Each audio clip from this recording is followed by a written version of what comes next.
Good morning or good afternoon, depending on where you're joining us from today. My name is Chris Malone. I'm Vice President of Sales Strategy here at Marquette Group. And primarily my role here is partnering with our clients and our media partners to develop unique strategies that deliver optimum results for the advertiser. One way we accomplish that is with the use of performance-based media, and that'll be the subject of our presentation today. It's a relatively simple concept, so we only need about 30 minutes worth of content time, and then certainly we'll make sure that there's 10 to 15 minutes of time available for question and answer here at the end of the presentation. So again, thanks for joining us. In terms of agenda, what we'll be looking at today is we'll just spend a few minutes for those of you who are joining us for the very first time to talk about who Marquette Group is and what we do. The rest of the time will be dedicated to speaking about pay-per-call advertising fundamentals, key considerations when you are assessing whether or not pay-per-call is a viable option for your business, evaluating your metrics and establishing your targets so you're making smart decisions as you implement a program, and then ultimately, if this is something that should be pursued further for your business, that you have the initial details on what you need to do to get started. So in terms of credentials, Marquette Group's been around for almost 50 years. We started in 1963, and essentially we were one of the very first Yellow Pages agencies or certified marketing representatives in the business. Over the almost 50-year history that we've had, we've grown to become the largest print Yellow Pages agency in the business, but evolved our capabilities into much more of an integrated advertising agency, focusing on making sure that our primary role was bringing wisdom to advertisers who are making decisions about lead generation, and essentially ensuring that the brand equity and brand message that you've built is being delivered to the consumer at the critical stage in the buying cycle when they're getting ready to make a decision, obviously. We represent about 22 of the Fortune 100 ranked clients, and some of the top advertisers in the business. Many of those logos you'll see on the screen today, but we're incredibly proud to represent these brands, many of which we've had a long history with. In fact, some of these brands we've represented for almost 50 years. So quite proud of who we represent and the amount of time that they've been with us because of the results that we've been able to produce on their behalf. And the reason really that they're with us is again, that they choose Marquette Group to leverage our wisdom and experience with building and developing high volume, cost efficient programs and a very highly fragmented local search ecosystem. Now 50 years ago, this was a myriad of directories that they were making a decision about. Today, a much more fragmented, much more difficult market to make decisions within when you consider all the different media types and strategies that can be taken, and that fragmented so much further when it comes down to the individual sites or individual strategies that can be employed to advance yourself within each of these categories. It becomes much more difficult when you actually get down to the market level because essentially from our perspective and the testing that we've done, we're very clear that every single market has its own unique DNA. They all have their own individual attributes and require a unique marketing strategy to be able to get the optimal return. Typically the reasons that they vary so much in their performance and the way that you have to go after those markets in terms of media strategy is because the demographics are so much different. The population sizes, the availability of technology, both in terms of desktop, mobile, tablet, all of these have impact on whether or not someone is going to utilize mobile as their primary media source, or in a community that may not have high DSL penetration may still use a print Yellow Pages directory as their primary source. Regardless, there are really four critical components of hyperlocal search or local search as advertisers are making decisions about how they get their message to the consumer at the critical stage in the buying cycle.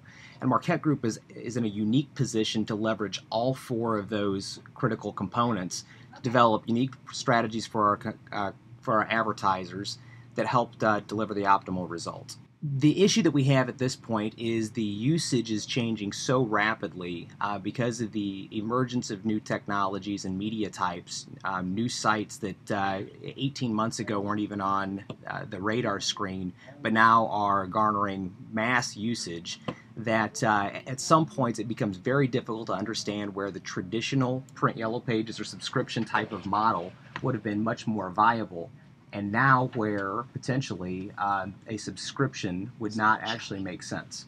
So let's talk about the fundamentals of pay-per-call. Pay-per-call advertising is essentially the Google model for the traditional digital or the traditional media sources that have been disrupted by the performance-based model from digital media. The impact to usage on all traditional media and the introduction of the pay-per model certainly forced the evolution of the traditional subscription-based model into considering new ways that they could still garner the advertiser's attention and advertising dollars, but do so in a way that they were competing with the new media types such as search engine marketing or mobile marketing. We'll speak specifically today about the print yellow pages pay-per-call model, and we'll touch on some of the other options and other media types that the pay-per model is available within. But from a print yellow pages perspective, it's actually very unique because in an incredibly highly fragmented market, there is an incredible amount of reach that's available through print yellow pages usage. And while it may have diminished from 16 or 17 billion references 5 years ago down to about 12 billion references today, there aren't many sites that actually can garner that much attention from consumers at this tail end of the buying cycle. So when you look at the entire space across all four major publishers, all of which are offering pay-per-call programs in some form or fashion at this point, you have a distribution of about 550 million directories, and about 87% of total print yellow pages references are available through those pay-per-call programs. In addition to that, all four major publishers also have Internet Yellow Pages pay-per options available.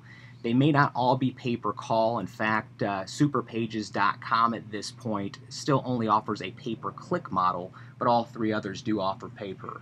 Moving on, pay-per-call advertising basically still has the exact same look and feel as subscription-based advertising. There's no difference in terms of the way that the advertiser is able to see, or the consumer is able to see the advertising itself. The biggest delineation is that it actually has a dedicated tracking line in it used to monitor performance. Now, for the advertisers on the phone today, many of you may have already used call tracking lines to monitor the performance of your subscription media. They're essentially utilizing the same type of lines, but those lines at this point are simply being utilized for you to understand the volume coming from the pay-for-performance program. And then secondarily, they're also being utilized from the publisher or the media provider's perspective to track how much should be coming in from a billing perspective. Call length and unique callers are always considered when we negotiate a pay-per-call program for you. So we know that many times if a call comes in, it has to last for a certain amount of time for it to be considered a qualified call.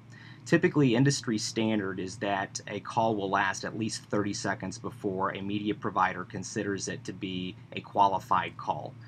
For some of you with call center capabilities or call routing technologies, that may have to be a bit longer just to get that caller to connect with someone who can actually field the qualified call, so that it is a negotiable point.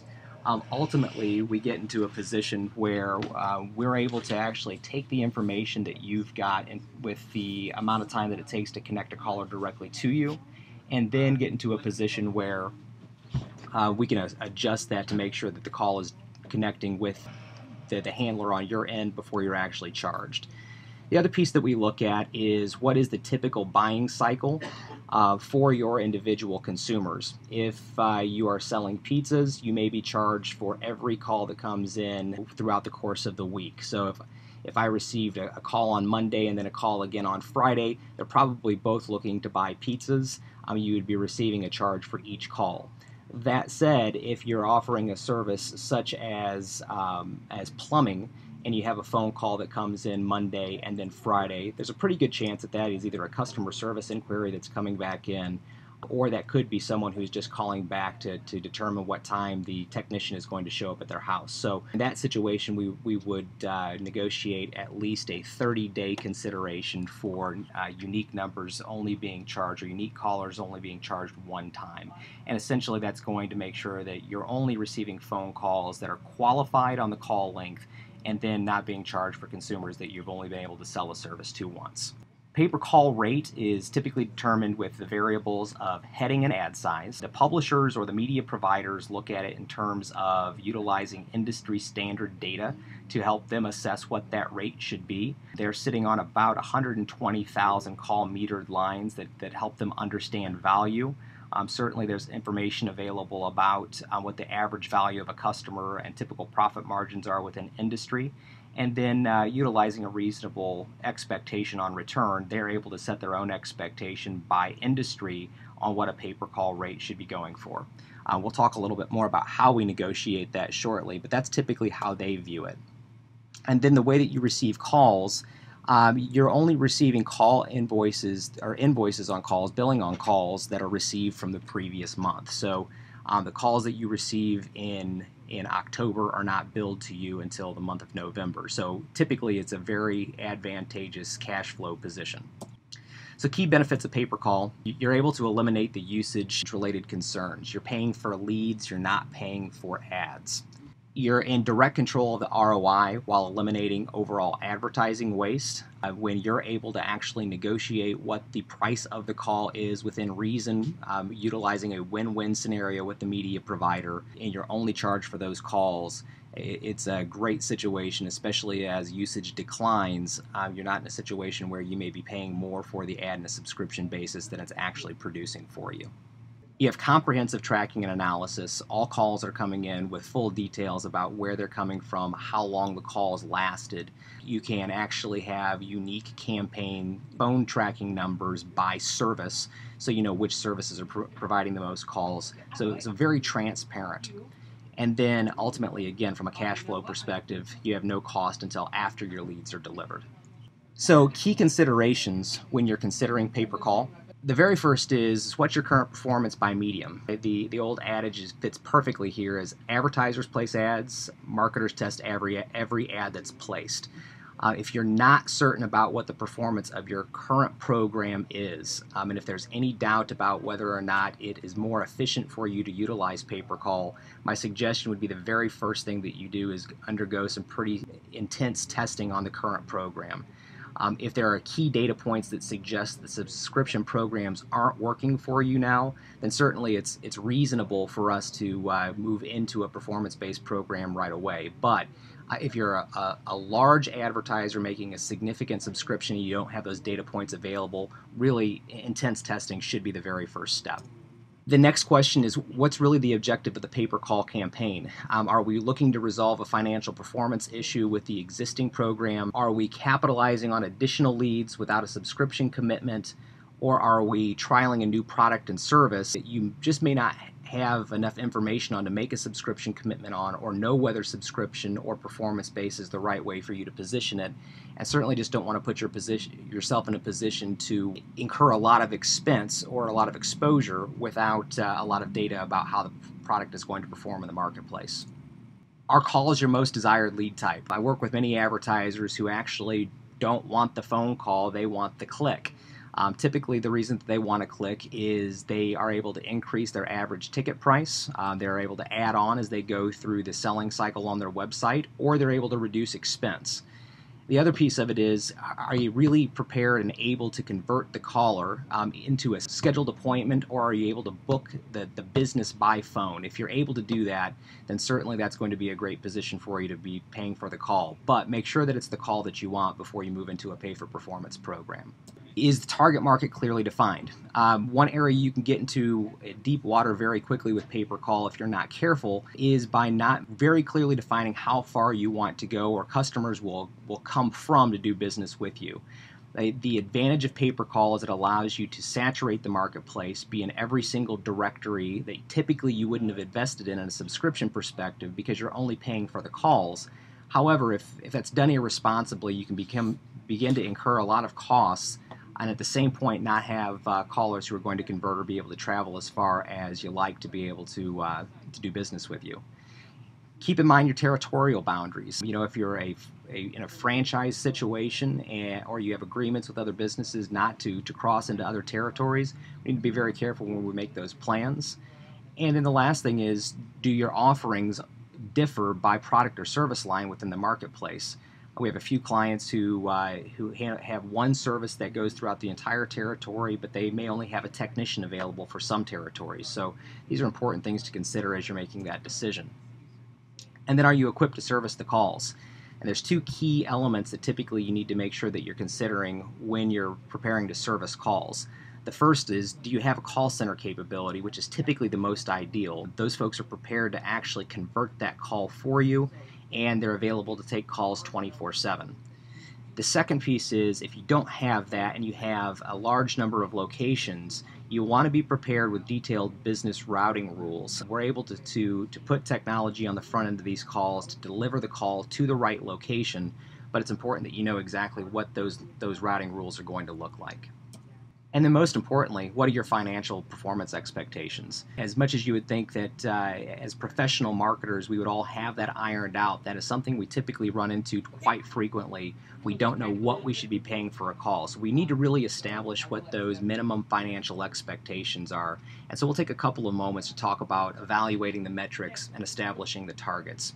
So first and foremost, the financial performance expectation is typically going to be around return on investment, cost per click, cost per acquisition, or some similar metric. The way that we get to that is going to be in just a few key performance indicators. What's the average value of the customer? What is your typical profit margin? What are your sales calls as a percentage of your overall total calls? What's the sales call to customer conversion? And then what's the minimum time required to field a qualified call? When we take all that information, we're really just trying to distill down to three key metrics. What's your profit per customer? What's your profit per call?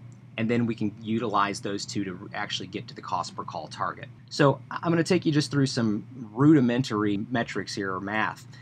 Essentially, to establish profit per customer, this is very simple. We're just taking the average value of the customer, multiplying it times the product margin. So on a $1,000 customer with a 25% profit margin, our profit per customer is $250. Profit per call is a little bit different, and this is typically where we get into a situation where it can get a little bit more confusing.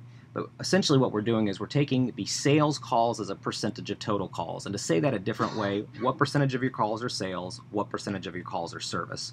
That's important percentage as we consider these numbers, because we want to make sure that we're filtering out all of the calls that are coming back in for just service or for customer inquiries, billing inquiries, when we're actually establishing what your pay-per-call rate should be. We want the pay-per-call rate to be around new business. In this situation, we'll establish that at 40%. Then for the sales calls specifically that come in, what percentage of those sales calls typically convert to new customers? Again, we'll use 40%. So essentially on a base of 100 calls, when we multiply that times 40% of them being sales calls, and then 40% of those actually being converted into new customers, we end up with 16% of our total calls, or 1/1600ths of a customer being generated per call. And that would then, against that $250 profit per customer number, turn into $40 of profit per call. That number is essentially what we're utilizing, and then just simply dividing it against a 4-to-1 ROI expectation to come up with that $10 price per call target. That's our absolute maximum amount that we're willing to pay for a pay-for-performance call out of any medium, and that's what we'll be utilizing when we negotiate with the media partners. So in terms of getting started and figuring out whether or not pay-per-call is right for you, the very first thing I would highly recommend is just simply contacting us here at Marquette Group for consultation. The process that we will go through is just simply a high-level assessment of what your individual marketing objectives are. We spend a lot of time developing a unique program, and that program is customized to meet your specific criteria and objectives. We don't just look at print Yellow Pages media. That is obviously an area that we'll be focusing, but certainly we can leverage mobile media, internet Yellow Pages, and some other sources into these recommendations as well. And then we deliver a preliminary proposal for you to review. Once that proposal is satisfactory, we move into really partnering and leveraging our publishing relationships across that community to develop formal terms. And what those terms start to look like, they're based around what's the cost per call, what's the ad size going to be, who are the publishers who are going to be involved, what is the minimum call duration going to look like, and then we make sure that, again, you're only charged for unique calls, We utilize caller ID technologies to be able to filter out folks who call back in more than once within an agreed upon period of time, and that ensures that you're only being charged for first-time callers. And then we also establish transparency in reporting. So we provide you online access to real-time data. The data that you receive is going to include information related to call dates, times, links, phone numbers. You'll see a quick sample here on the screen itself, but you're provided a full call summary of all the calls coming in by campaign, a full snapshot of where they're coming in, exactly what service line is producing those calls, what publishers are they coming from, how many duplicate calls are receiving, how many are coming in sales versus service, time of day, day of week, just incredible analytics to help you plan and be a smarter marketer as you move forward. And so before we move into the Q&A, we'll spend just a couple of moments, and I'll answer some of the most common questions that we typically get, because certainly they'll come up. These are the questions that we get almost every time that we spend time walking a new advertiser through the programs. The first is, can I advertise within every heading? And the answer to that is there are still some headings that are considered restricted. The publishing community looks back at their headings, and frankly, there's two reasons that they restrict a heading. First, there's still a tremendous amount of usage to the top 250 headings, and it is much more difficult for them to run their business processes around a pay-per-call program than it is a subscription program. Not to mention they also have an annual financial commitment from you when they do. So they do try to protect those headings. That said, we are very successful with gaining approval for those restricted headings based on having a reasonable business case. So if we have empirical evidence that suggests that the program is not performing as well as it should within a subscription basis, or if we're expanding into a restricted heading with additional advertising to help you grow more leads, many times there is approval for us to move into those headings that are still considered restricted. Ad size expectations. Ad size is typically negotiable. There are some rate implications to that typically. If we have a small business card size ad at $8, they may move us up to a full page ad if we're willing to pay $13 for a call. The first thing that needs to be considered if we're looking at moving up that cost continuum for a greater ad size, though, is if it exceeds what the minimum expectation is in terms of ROI, then right up front we never even consider that type of a partnership. However, if it still stays within the desired performance metrics and there is a tremendous amount of additional leads to be garnered for being further up within the heading, then it's certainly something that we take into consideration. The only thing to be considered when it comes to ad size also is just keep in mind that subscription ads are always going to take precedence. They will have the very first position in the ad size category. So if we're looking at full page ads, the first full page ads will always be the subscription ads. The next set of ads behind those full page ads will be the pay-per-call ads. So just make sure that you understand the dynamic of ad size and seniority that used to be in place for the traditional subscription model is a bit different for pay-per-call. You can still move up in the ad size, but your pay-per-call ad will come behind the subscription ads. Can URLs be included in the pay-per-call ads? Typically, they do not want to have URLs in the ads, and the reason that they don't is they don't want to diminish the customer's ability to connect with you in the way that they're able to charge you. So, in a pay-per-call ad, if they add a URL in and they can go to your website and they can't charge you for that website, then they're certainly not going to allow you to add the URL.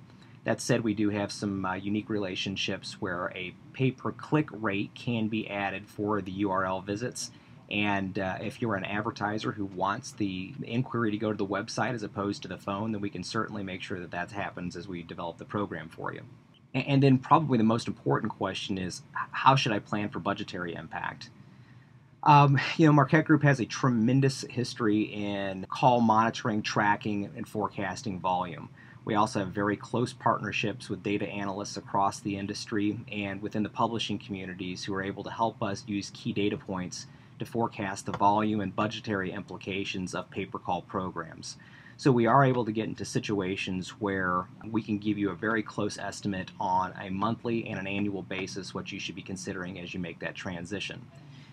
If those concerns still exist past that forecast, then we'd begin to make recommendations about actually looking at potentially starting with a pay-per-call program on an internet Yellow Pages site where we can run short campaigns, or potentially only beginning with a singular publisher within a region or a market area so we can understand what the direct impact is to your business and brand, and then utilize those figures to forecast further. So all in all, as I mentioned up front, this is a really straightforward type of concept. Again, it's basically the Google model for traditional media.